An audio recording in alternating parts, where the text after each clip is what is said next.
Where do we start with this week in Helldivers? The patch? The changes? The community? I mean, it feels like we've been through It's So Over, We're So Back in a week's time. Luckily for you, I've got it all broken down, ranging from Liberty Day to the patch to some really encouraging Xbox numbers and even an update on my ban. So stick around and check it all out. If you want to help support the channel, you know what to do as we dive into the week that was with Helldivers.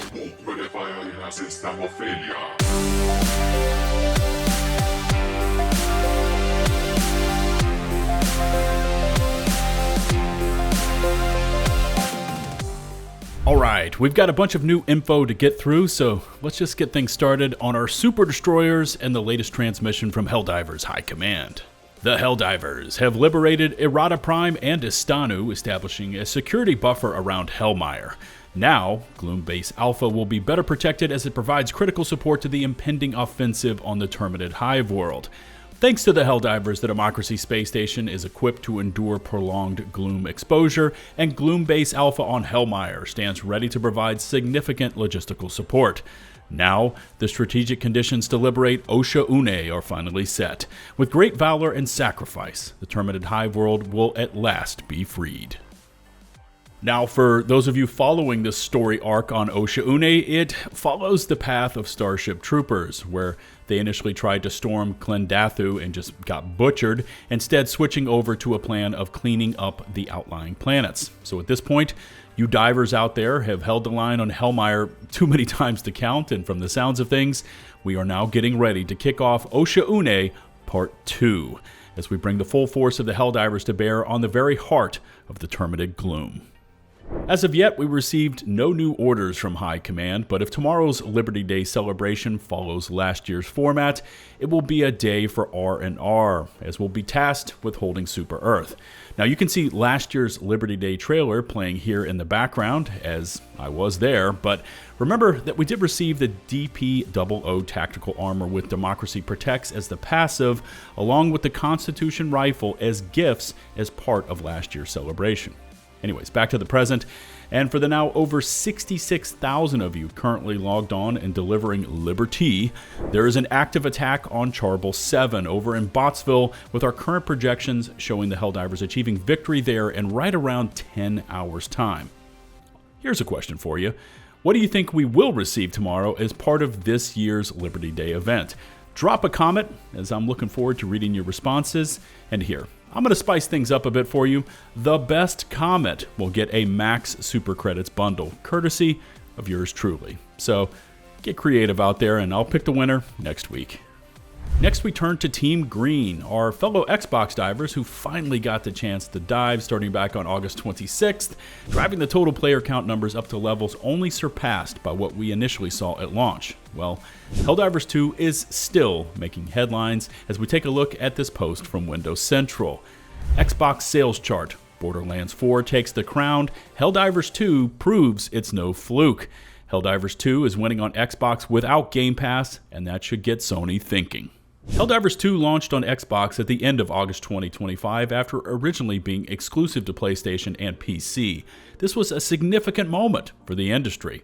It marked the first time Sony had actively pushed one of its own published games onto Xbox rather than just releasing older titles to PC at a later date. Arrowhead, the studio behind Helldivers 2, even confirmed that Sony initiated the Xbox port. After launch, a narrative started spreading online that Helldivers 2 had underperformed on Xbox in September. That was not accurate. The game was missing from the initial Circana sales charts due to a data feed error, not because it failed to sell.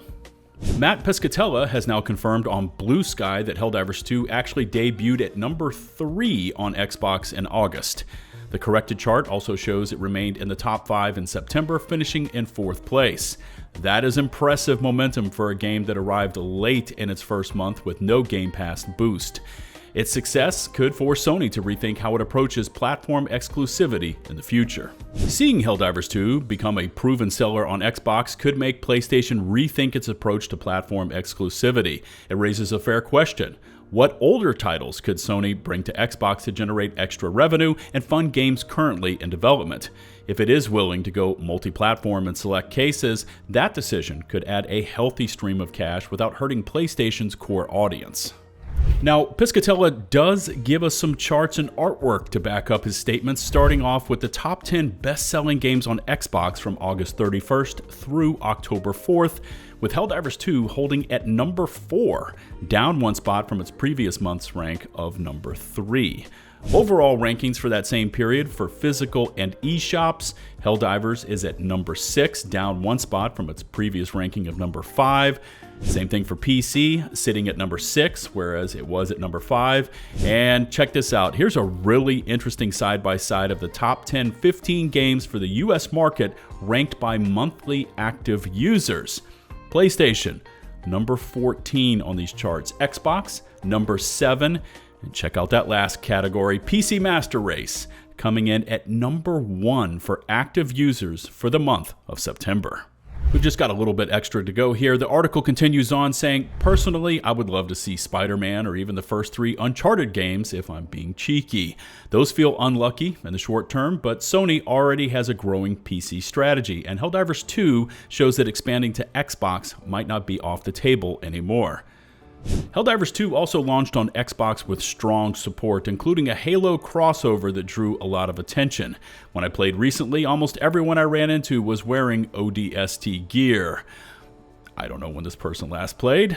The game is currently delaying new content updates to focus on performance improvements, but that has not slowed down player interest. It is clear Helldivers 2 is here to stay, and if Sony is willing to follow this path further, it could be the start of a new wave of multi-platform revenue. Helldivers 2 has shown that great games will sell wherever people are allowed to play them. I wholeheartedly support that statement. It is a win for Arrowhead, a win for Xbox players who finally got to experience it, and a win for Sony too. If this momentum continues, it could influence how PlayStation approaches third-party publishing and live service strategies going forward. Money talks, and Helldivers 2 is speaking loudly. Okay, good points made here, and you know I always geek out on stats, so I'll include links to all of this down in the video description and pinned comments in case you want to check it out for yourselves. But what are your initial thoughts about this latest information concerning the sales and those player counts spread across the different platforms? Now, I've got to say that first, I was actually surprised to see PlayStation that far down on the active player charts for September. Now, I know that there are a lot of bangers out there right now like Skate, BF6, Borderlands 4, and of course all the sports games too, along with that new Ghost title. And personally, I've lost a lot of friends lists to other titles as well, especially with all the current and ongoing issues with Helldivers and its performance issues. But when you actually compare PlayStation at number 14 versus Xbox at number 7 and then PC at number 1, it really shows an interesting split between the publishing platforms, PlayStation versus the alternates, Xbox and PC. We're going to get into this week's Update 4.1 in just a moment because we've got some new and unlisted changes that have just been discovered, but I saw a mention about water physics while browsing Reddit and decided to give this a look for myself, and I don't know, maybe it's just me because I've been fighting on snow and desert planets for so damn long, but water physics are now back in the game? I remember a long time ago when we had them where you could even dive into the water while covered in oil or like bug guts and the water would wash it off, but somewhere in there and after all those previous updates it was removed. Anyways, as a rule, Helldivers tend to steer clear of water for reasons, but the next time you see a small puddle, give it a try. And finally, let's finish this one up with another roundup and discussion about this past week's update, because there are more unlisted changes the community has now discovered, including Termited Hive Guards now receiving a durability buff to their main bodies of 30% and also to their armored heads of 35%, which is in addition to their armor plating, which we know is AP3. And on the bot side, those maniacal chainsaw-wielding berserkers received a 30% durability buff to their arms, and also that same 30% has now been added to their legs. And remind everyone out there, all of those enemy body parts were previously set to 0 durability prior to Update 4.1.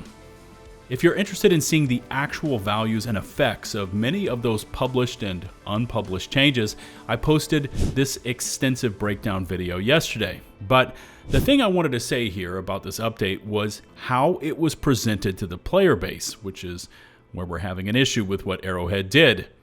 How you say something is just as important as what you say, because impressions and the optics of a situation matter. And this update was touted as a vast and sweeping round of buffs, but as we start to really dive into the changes, their stat values, along with items that are now being discovered that were not included in the patch notes, we're starting to discover there's another side to this update. You really start to see this disparity when you look at how the weapons themselves are described, with actual stat values showing up here. Base damage increased by this much, durability increased from here to here.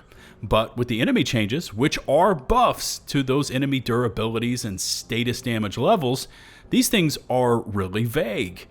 And in stark contrast to the weapon changes with those actual stat values shown, you instead see things like slight durable increase in head and body.